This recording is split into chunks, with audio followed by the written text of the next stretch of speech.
If I told you a few weeks ago that PaperX would be dominating Master Santiago right now, you would laugh. Because they would need to win 4 games in a row in Pacific just to qualify. And yet, they did. And they have been dominating Master Santiago ever since. First, beating G2 so badly people thought they would consider roster moves, and then beating the world champions. Now, I know that that can have a little bit of a bad connotation in recent years, but this is no champions cursed team. NRG are very much in form, and yet, PaperX still were able to beat them. In this video, we're going to take a look at how they were able to beat the world champions and if PaperX might be able to win yet another Masters. I'm Lionzblade. Hit that subscribe button. I'm trying to hit 10K by the end of Santiago. It would mean a ton if you could, and it's absolutely free. And before you watch the video, comment what place you think PaperX are going to get, and if they're not going to win, who is going to win Master Santiago? Let's get into it.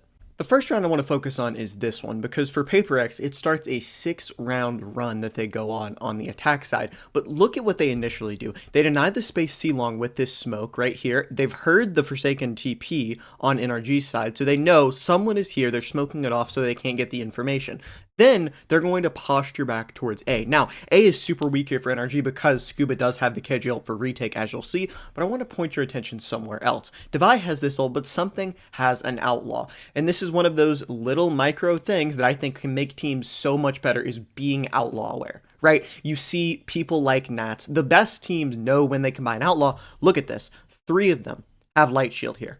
Right? That is a huge thing, and you're going to see it come into play later in the round. It's something that also you can use in your Premier games, right? Anecdotally, I had a guy on a past team who was really good at saying, hey, you combine outlaw here, you combine outlaw here, and it helped us out a ton, right? But now with the minute left in the round, as I said, it's almost a completely empty A site. In fact, it is, other than this turret, so they're going to go in. But I want you to watch what happens here off this KG ult, because PaperX know the KG ult's here, and once they start to see literally no one on site, they know, okay, they're just going to play retake with KG ult. They fake the plant, draw it out, and then instead of committing, right? Because this is something you'll see a lot of teams do. They'd commit and then walk back. They'd have, these guys walk back here and get out of the ult and then try and play from a really odd standpoint where they don't have anyone on site because of the KG ult, but they'd still plant.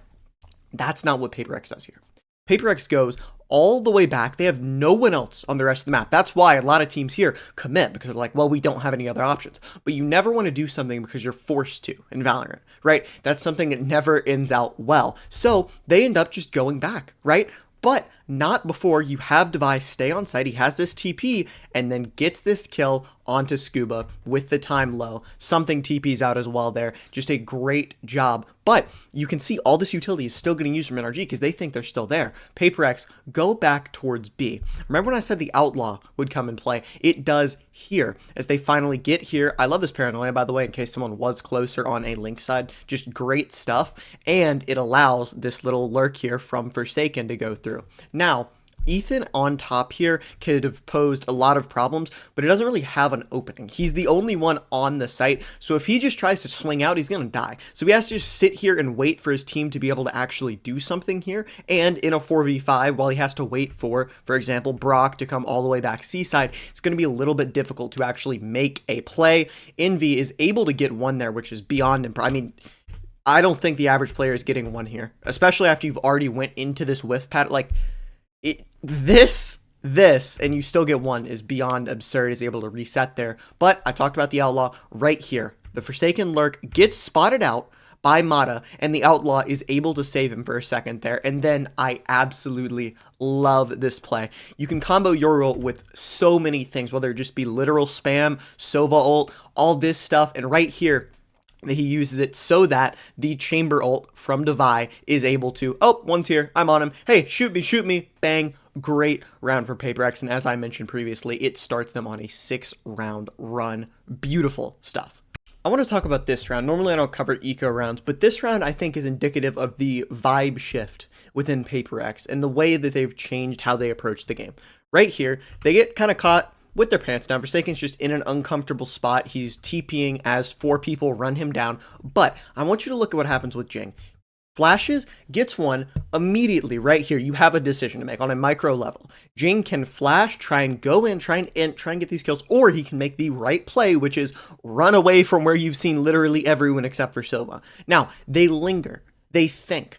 And I don't think anyone would disagree with me when I say that old PaperX from maybe 2-3 years ago fights this. They go in and they try and just kill these players. Instead, It takes a second, right? He chills, he hangs around, but they eventually say, okay, let's make the right play, let's not do anything stupid, and go towards A. Because they know now, a lot more than they have in years past, when to be aggressive, right? They know how to control that aggression, but also not make just plain stupid plays that are the reason Paper X were, in my opinion, so unsuccessful internationally for the first little bit, because they would make plays like that.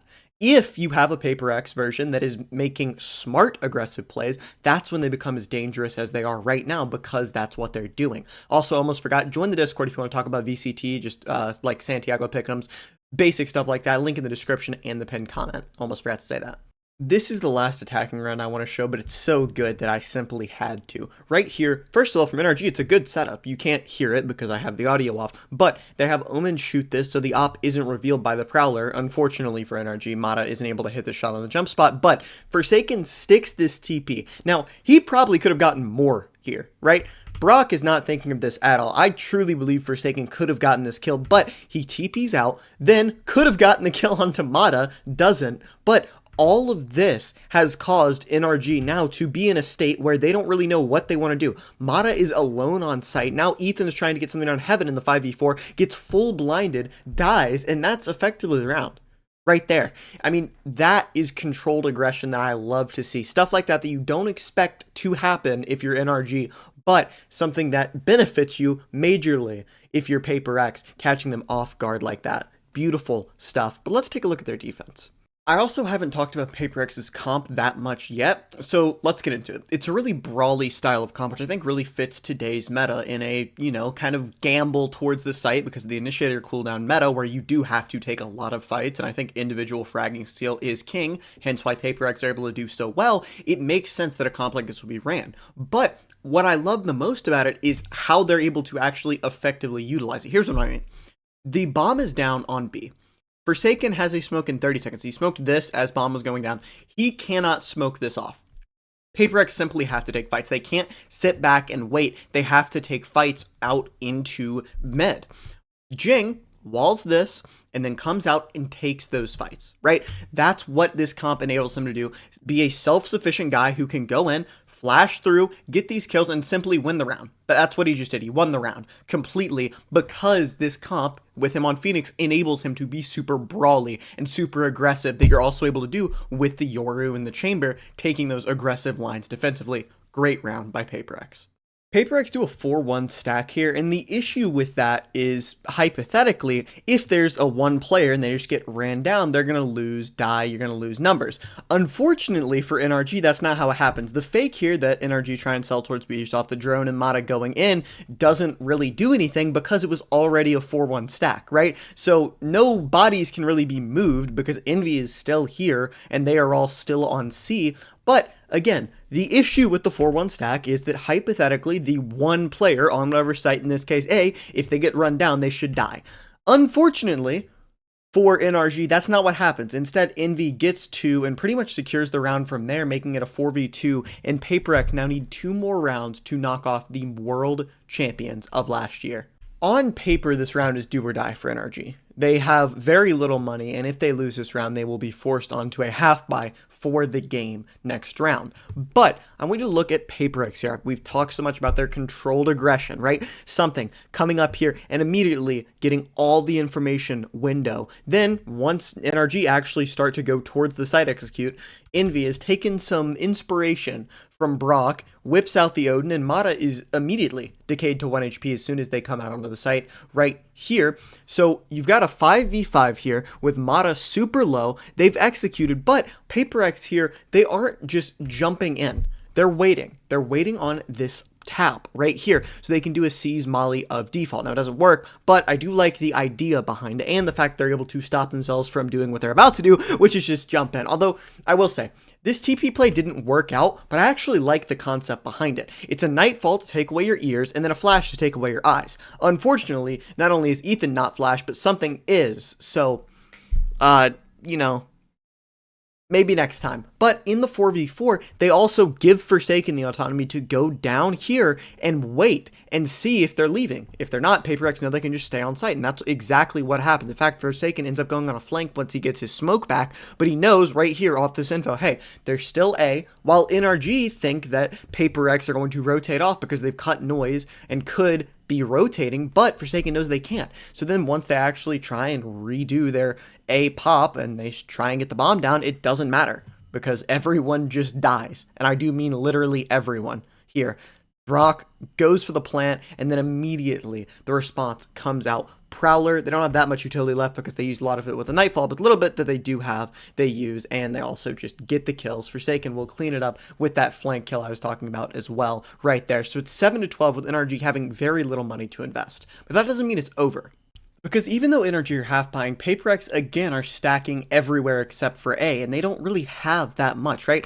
I could understand this if they had Yori Ult, but they're one off of it, if they had Fate Ult, but they just used it, but no. Instead, they just completely give up A here. Scuba goes towards mid, he doesn't want the Forsaken flank to happen again, so he just watches flank. But I want you to watch this pit. This pit wins them the round. He pits, instead of on bomb, the standard pit into CT. I highly recommend this. If you play Premier, if you play Ranked, first of all, if you're playing Viper and Ranked, you probably have some issues, but especially in Premier, CT pits are so huge, and you're about to see why. Paper Rex don't want to go through CT, so instead they're forced to go into Heaven, but Heaven's a really weird spot. You have to jump out of Heaven, meaning you have to feel comfortable to jump out of Heaven. NRG simply don't let them feel comfortable, and the round is won effectively just off of, the discomfort from Paper Rex here at actually jumping out. Right? And it makes sense because it's a huge leap of faith, literally and figuratively. You have to feel like you're safe to get down and not just die while you're in the air and inaccurate. And as you can see here, they just don't have a chance. Like the whole time, they're just being stalled out. They don't have an actual shot to jump down. I'm a big advocate of CT pits. You should do it too. Now, let's see how Paper Rex ended up bringing it back. It's the very last round, and you've probably seen this clip on social media. For a good reason. It is an absolutely absurd play made by Forsaken, but I want to go into a little deeper of how it actually happened. Again, Paper Rex now, 15 seconds in, are in a 4-1 stack like they've continued to do throughout the defense half of this game. They walk down, both of them. It wasn't just Forsaken, it was actually Something as well, but Something ends up TPing out, possibly because Chamber hears the garage drone. I'm not sure. That's my best assumption though. But again, this is a huge gap, like massive gap that he can walk into. Ethan is partially aware of it. As you can see, when he goes back, he does like a little bit of a jump spot before this actually happens. You can see right here, if it'll swap back, he like jump spots a little bit, but not this spot. He jump spots effectively here, not close. So Forsaken, in a game to go to playoffs, 11-12, felt comfortable enough to walk down long, gets the kill on Ethan. Mata tries to save them, but, and this is the most impressive part to me, not this, this decision, and I want to stress as much as I possibly can, any other player, 99.9% of the population, if you taught them Valorant, is TPing right here, somewhere in this area, somewhere where I'm like circling. Back to regroup with the team, play the 4v2 out, and play normally. Forsaken teleports into enemy spawn. Right here. Mata, a guy who has a very high IQ. Right? This guy knows what he's talking about. In game, out of game. He knows what, I don't know why I'm like glazing him out of game. My point is, he's a professional player. He knows what to be aware of, what someone's going to do. Not a thought in his head. Not a thought that he could have TP'd there, because it's absurd to do. Why would you do it? It's not natural, and that is Paper Rex. I think just a beautiful job. We're going to see if they're going to win Masters Toronto. Make sure to join the Discord if you want to talk about some VCT. Hit that subscribe button. I didn't mean Toronto, I meant Santiago, and I'll see you guys next time. Peace.